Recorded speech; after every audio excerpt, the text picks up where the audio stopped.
بس انت اتخذت موقف تقول مو صحيح، لانه ما يصير يستفرد شخص بمكون. سوف امضي مع الاغلبيه الشيعيه. اذا جاب السوداني الاغلبيه الشيعيه تمشي وياه؟ الاغلبيه الشيعيه عنده نصف زائد واحد امشي وياه. يعني شلون نصف زائد واحد؟ يعني عدد الشيعة ايش قد؟ تقريبا 100. ايش قد الفائزين؟ بغض النظر ما اعرف قد حي، انا اعرف وانت ولا تدري. ما حد بيعرف فينا. نصف زائد واحد انا حكون وياه. نصف زائد واحد حتكون؟ طبعا. اي ما سويت شيء عاد. شو اختلف الموقف هنا؟ لا ما اختلف. وين اختلف؟ يعني اذا جاب هو 70 والبقيه 69 انت تمشي وياه؟ طبعا. هاي شنو؟ اغلبيه. شا سيد مقتدى جاب 73 ما مشيت وياه؟ لا العدد كان موجود 100 وشويه مو وياه. 100 اكثر 110 تقريبا مو وياه. فنقدر نعتبرك انت حليف مستقبلي للاعمار والتنميه؟ انت يعني تاخذني بهالجزئيه فقط حليف اني فقط للاعمار والتنميه؟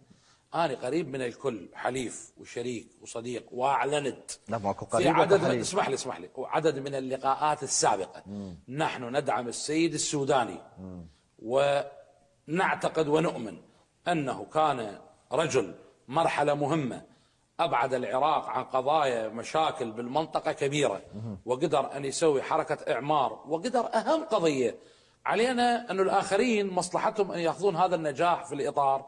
هو جزء الإطار اختاره السيد السوداني وإحنا اختارناه في ائتلاف إدارة الدولة. هذا النجاح اللي تحقق بالمجتمع لقناعة المجتمع بالطبقة السياسية والقبول والإعمار اللي موجود، جزء من عنده يرتقي لمستوى الطموح وجزء لا في بغداد وباقي المحافظات. هاي قضية مو أساسية يعني. مو اليوم مجتمعنا وضعه اختلف بالنظرة للمجتمع للطبقة السياسية، هذا جزء مهم. تعتقد أثر يعني؟ طبعا أثر. اليوم بغداد مثل قبل تفتر بها؟ لا اكيد طبعا، بس قصدي نظرة عدد الموظفين اللي توظفوا بهاي الحكومه ايش قد؟ عندك فكره؟ يوصل للمليون حسب اكثر من مليون كلام السيد المالكي. اكثر من مليون. هذا احنا القرار هاي زينه لو مو زينه؟